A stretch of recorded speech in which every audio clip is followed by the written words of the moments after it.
សម្រស់ចុងព្រៃដីត្រពាំងប្រាំងក្រំសែងសូជាងឆោពណ៌រាំងស្អីសម្រស់ចុងព្រៃដីត្រពាំងប្រាំងក្រំសែងសូជាងឆោពណ៌រាំងស្អីព្រះសង្ឃបរិស័ទសាមគ្គីមេត្រីសាងវិហារថ្មីគ្រឹះគោលសាសនា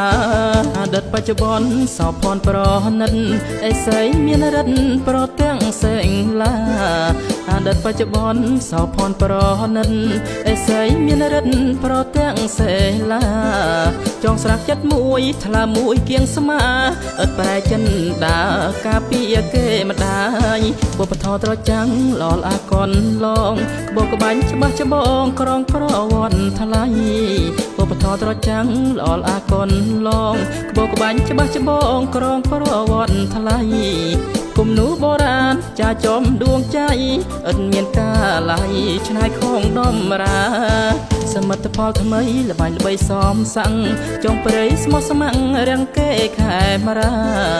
សមិទ្ធផលថ្មីល្បាញល្បីសមសាំងចុងព្រៃស្មោះស្ម័គ្ររាំងគេខែមរាបង្ហាញសមរងសិល្បៈដូនតាវប្បធម៌ថ្លៃថ្លាជាតិរួងរុងរឿង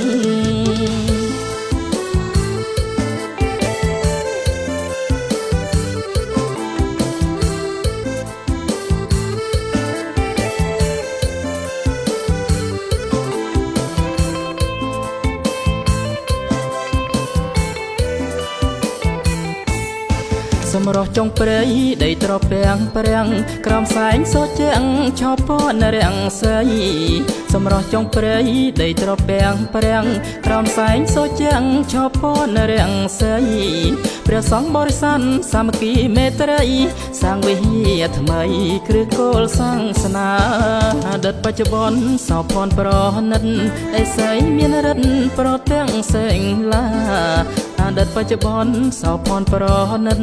អេសីមានរិទ្ធប្រទាំងសេឡាចងស្រាក់ចិត្តមួយថ្លាមួយគៀងស្មាឥតប្រែចិនដាការពីគេម្ដាយបុព្វធម៌ត្រចាំងលលអាកនឡងក្បោក្បាញ់ច្បាស់ច្បងក្រងប្រវត្តិថ្លៃបុព្វធម៌ត្រចាំងលលអាកនឡងក្បោក្បាញ់ច្បាស់ច្បងក្រងប្រវត្តិថ្លៃគំនូបុរាណចាចំដួងใจឥតមានកាល័យឆ្នៃខងដំរាសមិទ្ធផលថ្មីល្បាញល្បីសមសាំងចុងព្រៃស្មោះស្ម័គ្ររាំងគេខែមរាសមិទ្ធផលថ្មីល្បាញល្បីសមសាំងចុងព្រៃស្មោះស្ម័គ្ររាំងគេខែមរាបង្ហាញសមរងសិល្បៈដូនតាវប្បធម៌ថ្លៃថ្លាជាតិរួមរុងរឿង